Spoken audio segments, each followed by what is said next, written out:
This is one of the first things we learn as the energy healers at the college, the diploma certification.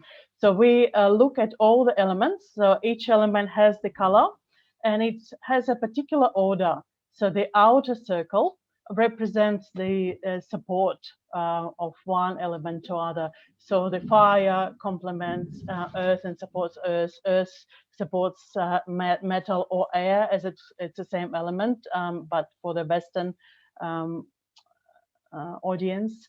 So air supports water, water supports wood, wood supports fire.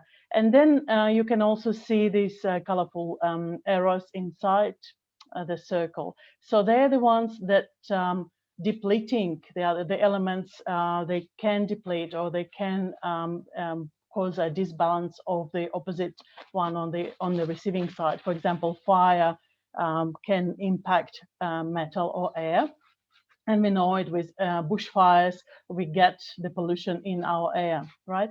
With anxiety specifically, I found this fascinating statistic that the anxiety mood best described in a range of gray color.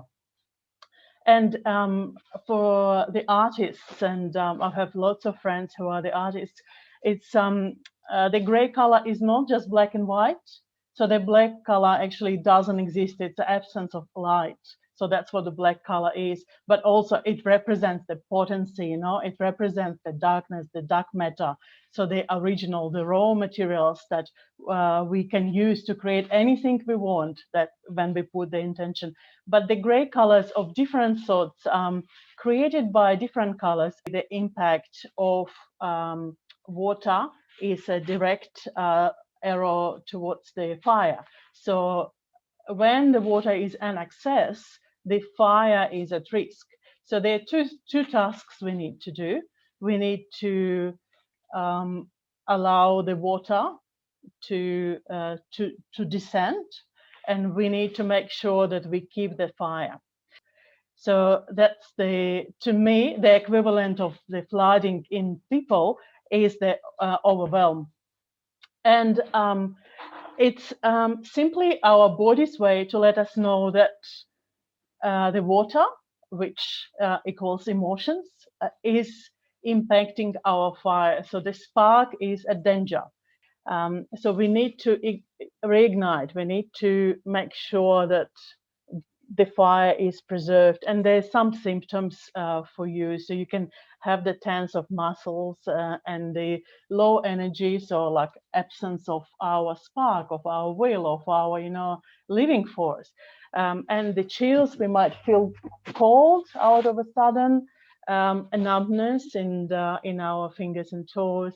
And also the second chakra, the abdominal organs dysfunction. So in nature, the traditional custodians of the land, and thank you, Kate, for acknowledging that. So they work with natural processes, right? So they look, they research, they listen, they talk, they move away when it's the danger. They know their seasons, they know their flows, they know their signs, and they just work with nature. They don't work against nature. And we, fortunately, we see more and more of that in the natural management of the flooding specifically. So what it tells us, listen to our body. So our body is a mini nature.